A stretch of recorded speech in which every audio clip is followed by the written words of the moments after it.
Hi friends, welcome back to my YouTube channel that is Shiva Electra. So today we will discuss NCERT class 9th history from chapter 1 that is French Revolution. So let's start.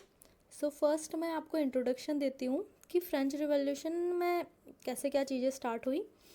तो French revolution में कुछ word हैं जो हम लोग normally बोलते हैं, हमें हमारे जो कॉन्स्टिट्यूशन में हमको जो दिए हुए हैं that is liberty, freedom, equality. ये चीज़ें जो हमें दी हुई है इनके पीछे भी एक हिस्ट्री है कि ये चीज़ें हमें कैसे मिली।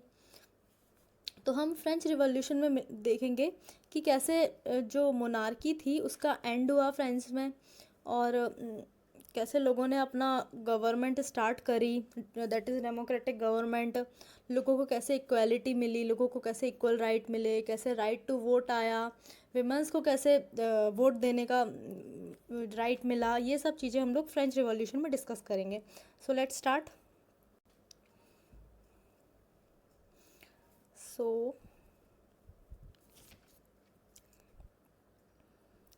सो एक कहानी की तरह इसको समझना तो ज़्यादा अच्छे से एक्सप्लेन होगा। So let's start.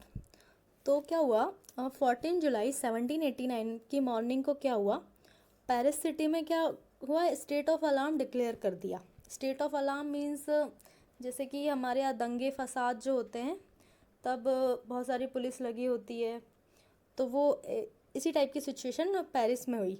तो क्या हुआ कि जो वहाँ का राजा था उन्होंने मिलिट्री को ऑर्डर दिया कि तुम सिटी की तरफ जाओ। तो वहाँ पे बहुत लोग थे, तो ऑब्वियस कुछ लोग देख के कुछ और इंटरप्रिटेट करते हैं और असल में चीज़ें कुछ होती है।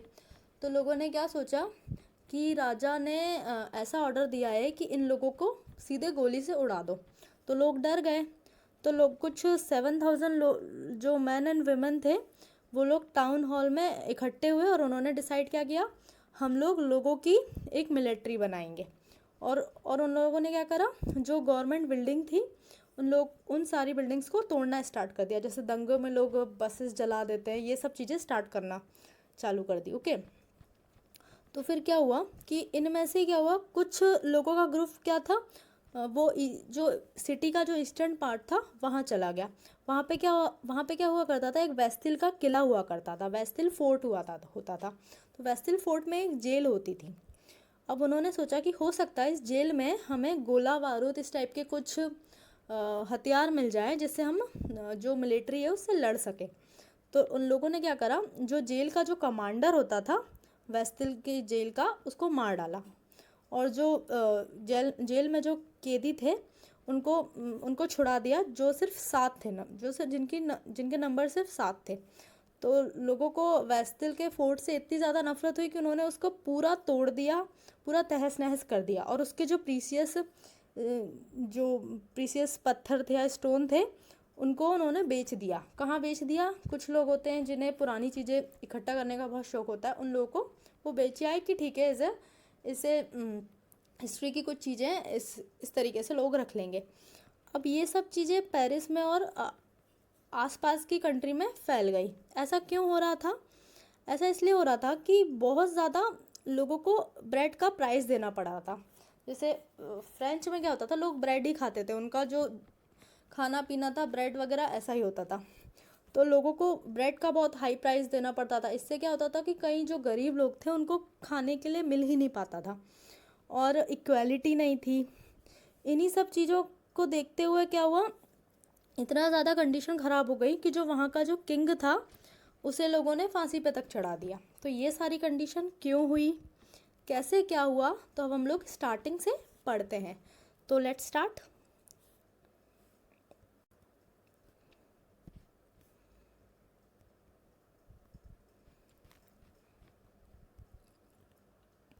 तो फ्रेंड्स 1774 में क्या हुआ, लुइस 16 नाम का एक किंग था जो वर्मन फैमिली से था। ओके। वो वहाँ का राजा बना और जिसकी एज सिर्फ 20 ईयर थी। और उसकी शादी किससे हुई, ऑस्ट्रिया की एक प्रिंसेस थी मैरी एंटोनिएट से उसकी शादी हुई। तो जब वो किंग बना तो उसने क्या देखा कि उसका खजाना पूरा खाली है ना। तो ऐसा इसलिए क्यों हुआ, उसका ख़जाना क्यों खाली था, कि क्योंकि बहुत टाइम से फ्रेंच के आसपास क्या लड़ाई बहुत चल रही थी। तो लड़ाई झगड़े जब होते हैं तो कुछ रिसोर्सेज भी प्रोवाइड करना पड़ते हैं, हथियार वगैरह भी प्रोवाइड करना पड़ते हैं। तो ऐसे ऐसे पैसा ख़त्म होते रहा। फिर क्या हुआ, जैसे कि हमारा इंडिया जैसे अंग्रेज़ों से आज़ाद हुआ, उसी तरह अमेरिका भी ब्रिटिशर्स से आज़ाद हुआ। तो आज़ाद होने में ब्रिटिशर्स से आज़ाद होने में अमेरिकन्स को भी लड़ाई लड़नी पड़ी। तो उस टाइम क्या हुआ, फ्रेंच ने उन लोगों का साथ दिया। तो उस टाइम भी बहुत पैसा खर्च हुआ। तो उससे क्या हो गया कि फ्रेंच के पास क्या था कि 1 बिलियन लिवरे का लोन चढ़ गया। जो लड़ाई थी उसमें उसका साथ दिया। इससे क्या हुआ, 1 बिलियन लिवरे का उसके ऊपर लोन चढ़ गया। और इसके साथ साथ 2 बिलियन लिवरे का और लोन चढ़ गया। जैसे अपने यहाँ रुपीज़ होता है वैसे वहाँ लिवरे होता था। ओके, तो अब क्या होता था कि अब इन्हें खुद के खर्चे भी निकालने पड़ते थे। जैसे कि राजा था तो ऑब्वियस है उसका बहुत ज़्यादा जो भी उसके खर्चे होते थे, बहुत अच्छे लेविश लाइफ होती थी, इन सब को मेंटेन करना रहता था। और यूनिवर्सिटीज़, गवर्नमेंट यूनिवर्सिटीज़, जितने भी उसके राज दरबार के लोग होते थे, सबका उसे खर्चा उठाना पड़ता था। तो उसके लिए उसे पैसा भी चाहिए था। ओके, तो उसको मेंटेन कैसा करता, तो उसने क्या करा, और लोन लेना स्टार्ट कर दिया। अब कोई भी इसे लोन नहीं देता था। क्यों नहीं देता था, क्योंकि ऑलरेडी इतना सारा लोन है। तो लोगों को लगता था पता नहीं इतना लोन आ पाएगा या नहीं आ पाएगा। तो अब जो भी उसे लोन लेता था वो क्या करता था, 10% इंटरेस्ट पे लोन देता था इसको। ठीक है, तो अब क्या होता था, अब इसे लोन भी देना है, साथ जो लोन है उसको वापस भी करना है ना, जिनसे पैसे लिए हैं। अब उसके साथ साथ जो जितना पैसा लिया उस पर 10% इंटरेस्ट भी देना है। अब उससे क्या हुआ, अब राजा वो सब कैसे देगा। तो राजा ने क्या करा कि वो लोगों पे टैक्स बढ़ाना स्टार्ट कर दिया। ओके, तो किसी भी, जैसे हमारी गवर्नमेंट की जो कमाई होती है, जो इनकम होती है, वो टैक्स होती है। तो वैसे ही राजाओं की भी कमाई टैक्स हुआ करती थी। तो इन्होंने क्या करा, बहुत ज़्यादा टैक्स अप्लाई करना स्टार्ट कर दिया। ठीक है, तो अब क्या होता था, जो फ्रेंच सोसाइटी होती थी उसमें क्या होता था, 3 स्टेट होते थे, है ना। जो फ्रेंच सोसाइटी होती थी उसमें 3 स्टेट होते थे। जैसे कि ये चार्ट है उसमें आप देख सकते हैं। फर्स्ट स्टेट जो होता था क्लैगरी, सेकंड स्टेट जो होता था नोवेलिटी, थर्ड स्टेट जो होता था, थर्ड स्टेट में भी 3 पार्ट होते थे, 1 2 3। अब थर्ड स्टेट का जो पहला पार्ट था उसमें जो बड़े बिजनेसमैन आ जाते थे, व्यापारी आ जाते थे, और जो कोर्ट ऑफिसर्स आ जाते थे, लॉयर, ये सब थर्ड के फर्स्ट पार्ट में आ जाते। सेकंड पार्ट में कौन आ जाते थे, किसान आ जाते थे और आर्टिस्ट आ जाते थे। अब किसान भी वो आते थे जिनके पास खुद की लैंड होती थी। और सबसे लास्ट वाले में कौन आता था, जो बहुत ही गरीब किसान है जिनके पास खुद की लैंड नहीं होती, जो दूसरों की लैंड पे काम करते थे, लेबर आ जाते थे, सर्वेंट आ जाते थे। तो इस तरीके से जो फ्रेंच सोसाइटी थी वो 3 स्टेट में बटी हुई थी। ठीक है, क्लैगरी मीन्स यू कैन से पादरी, चर्च, वहाँ तो चर्च ही है ना, तो पादरी जो होते थे वो क्लैगरी के उसमें आ जाते थे। तो इस तरीके से होता था। अब क्या हुआ, लेट्स मूव फर्दर।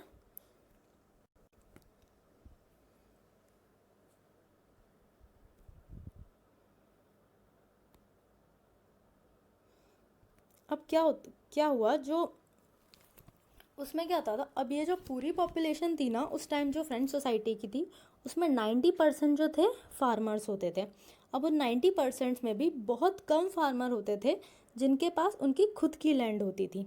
और जो टोटल लैंड होती थी, टोटल लैंड का जो 60% पार्ट था वो किनके पास होता था, जो वो नॉवेल्स, चर्च, और जो कुछ रिचर मैन होते थे ना, जैसे जो बड़े बिजनेसमैन, उनके पास होता था, लॉयर वगैरह इनके पास होता था। ठीक है, और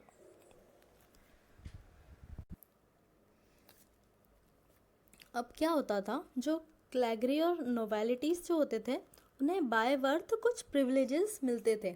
जैसे कि जो क्लैगरी में पैदा हुआ है, जो नोवेलिटी में पैदा हुआ है, उनके लिए कुछ स्पेशल प्रिविलेजेस होते थे। वो क्या होते थे कि फर्स्ट चीज़ इनको टैक्स नहीं देना पड़ता था। और ये लोग क्या होते थे, जो फार्मर्स होते थे उनसे एक एक्स्ट्रा टैक्स और लिया करते थे। ठीक है, जो ये लोग कलेक्ट करते थे। ठीक है, तो इस तरीके से इनको एक्स्ट्रा प्रिविलेजेस मिलते थे।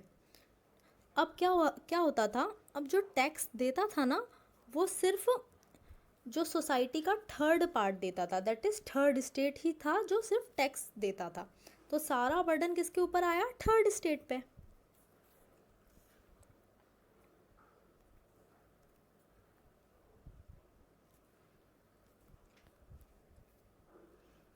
अब ऐसे जो थर्ड स्टेट जो था उसको कौन कौन से टैक्स देने पड़ते थे?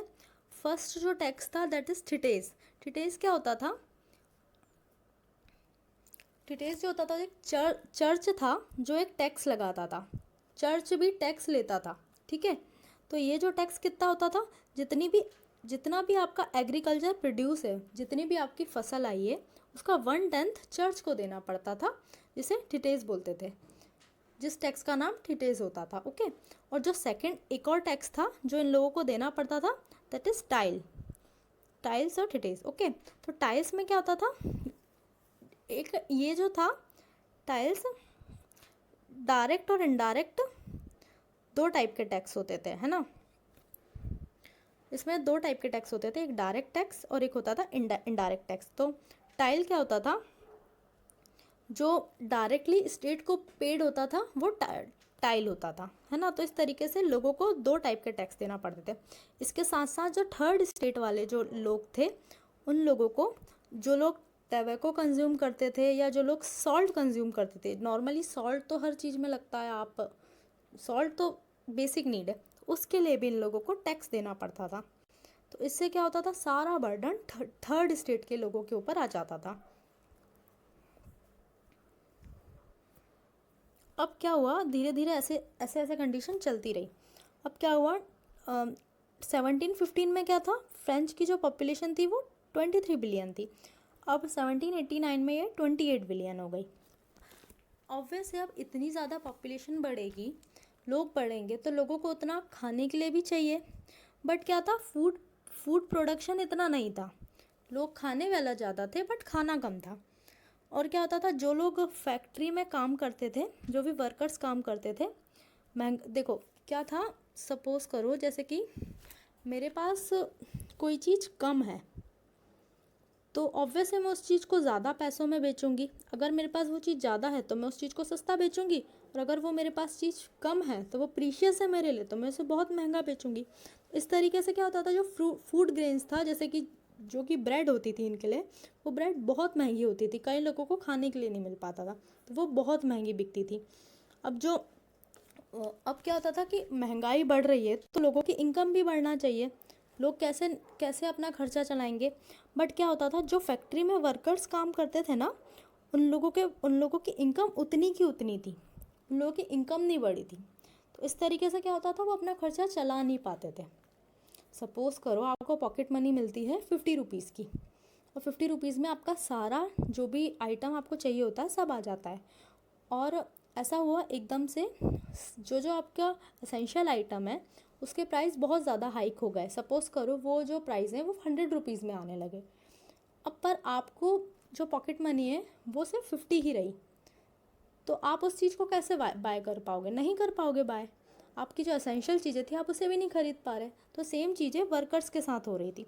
तो इससे क्या हो गई? लोगों में और गुस्सा आ गया कि यार ये क्या हो रहा है, कि लोग की महंगाई बढ़ते जा रही है। फिर लोगों को ये पता चला कि जो इनका किंग है एक और टैक्स लगाने वाला है, तो लोग और भड़क गए।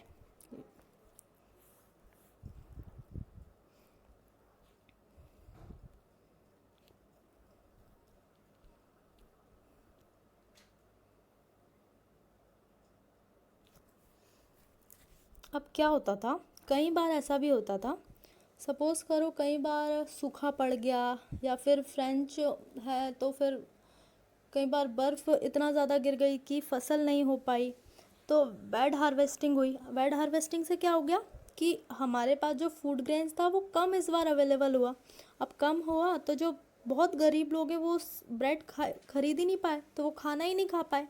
तो ऐसे क्या हो गया? लोग भूखे भूखे हो गए, तो भूखे भूखे होते गए तो क्या हुआ? उन्हें डिसीज़ेज़ होने लगी। वो ऑब्वियस है, जब आप 2-3 आप अगर खाना नहीं खाओगे तो आप कमज़ोर होगे ना, तो आपकी इम्यूनिटी वीक हो जाएगी, तो आपको जल्दी कोई भी बीमारी पकड़ेगी, कोई भी डिसीज़ आपको पहले पकड़ेगी। तो उनकी इम्यूनिटी डिक्रीज़ होने लगी तो उनको डिसीज़ेज़ होने लगी, उससे क्या हुआ? लोग मरने लगे। तो इस तरीके से और ज़्यादा कंडीशन बेकार होने लगी।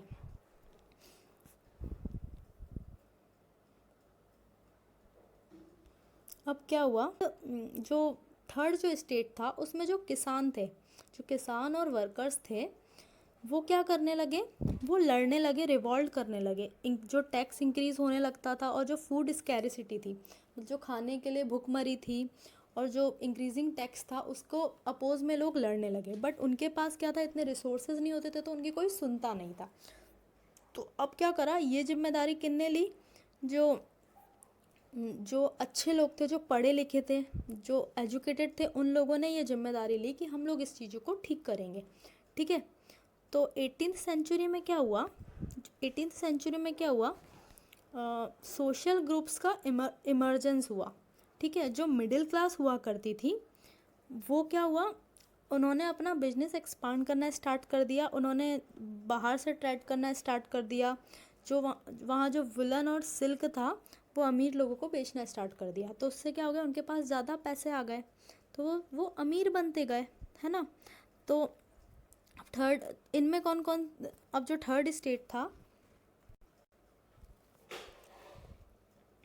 जो थर्ड स्टेट के लोग थे, जो मर्चेंट्स थे, जो अमीर हो रहे थे, उनके साथ साथ क्या था, कुछ लॉयर्स भी थे जो थर्ड स्टेट में थे। क्या, जो थर्ड स्टेट जो थे, मिडिल क्लास था, जो अमीर होना स्टार्ट कर लिया था, उनके साथ साथ कुछ लॉयर्स भी थे। ठीक है।